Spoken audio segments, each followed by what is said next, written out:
In the previous episode, we finished the almighty Namakwa Eco Trail by saying hello to the Atlantic Ocean. Today we continue on our trip as it isn't over yet. After enjoying the west coast, we have a quick stop at Port Nolloth for a refuel, and then we begin our long, entertaining drive to Riemvasmaak. What you got to do when you have a fat petrol tank?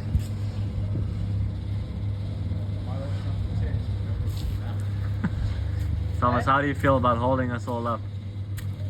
I'm more concerned about my bank account than holding you up. That's a good point. So just filled up at Port Nolloth. It's lucky that we finished the trail. It's quite funny. The big 4-litre V6 fully loaded did 18.9 litres per 100 over 710 k's. This little fuel app also told me that it's 23 rand a kilometer. So it's quite humorous, but I mean it is very slow, very hectic driving, and again in a fully loaded 4-litre V6. So maybe it's not that bad. It's not great, it's not terrible, but it is quite amusing. But now we are on our way to Riemvasmaak. How do you feel that the trip is over? I feel very satisfied. Everything went relatively smoothly. The car performed very well, especially for its my first very long remote trip. Everything worked very well. I'm quite happy with it. Yeah. Would you do it again? 100%, without fail. I would recommend it time and time again. So we've just done what seems to be the biggest drive around the block I've ever done. We're approaching Pofadder now, just as we did on Monday. And then we did, by the looks of things, the loop is going to be a perfect 1,000-kilometer loop. It's so weird to pass the trail that we now know of. It's so tempting to just take the turn and do it again. But we're going to fill up at Pofadder and then we're going to head to Riemvasmaak for our last night. The drive from the coast back inland was surprisingly entertaining. Northern Cape is actually a spectacular province and it's very underrated, as we have found out on this drive.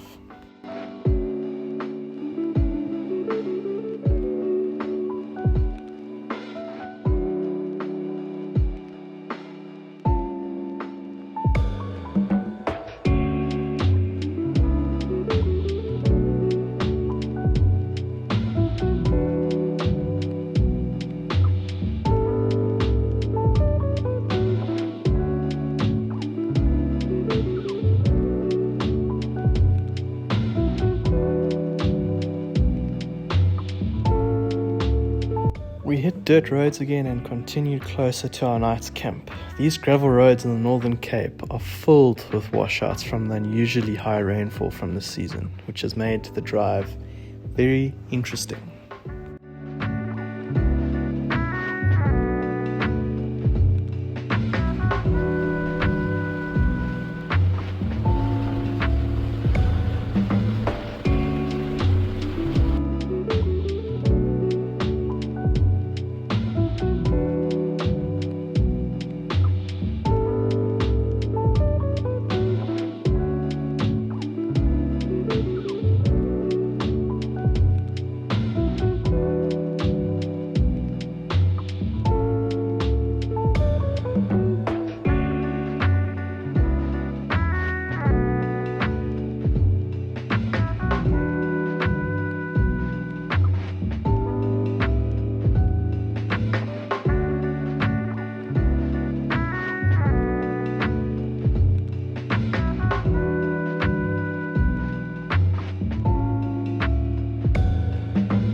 arriving to camp at dark again, and after that magnificent sunset drive-in, we were toast, but with no regrets. That road was nothing short of brilliant, and when we arrived at camp, the entertainment didn't stop.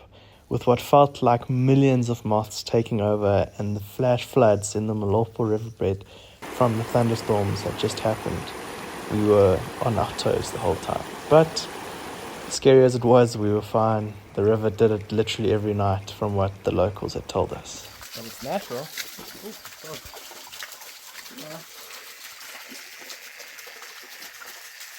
Yeah, that's not hot at all. So they would definitely own us in the natural one.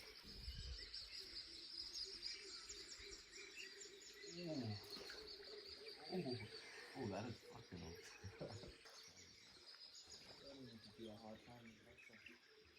Oh, the hot is so good. I wouldn't do that.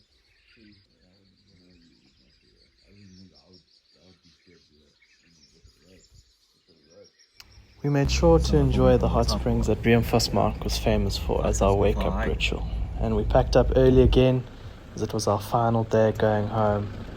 And as sad as it was, we at least took the fun way out.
Well, we're airing up now from Riemvasmaak and we got a long leg back to Joburg.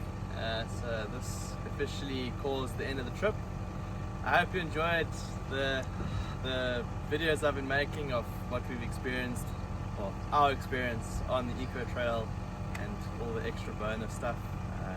It was very, very fun for me personally, being out in such isolation for 9 days and everything working as intended. So I'm stoked, keen to get home and have a proper shower. What's your biggest takeaway from the trip, Thomas? No service life is the best life.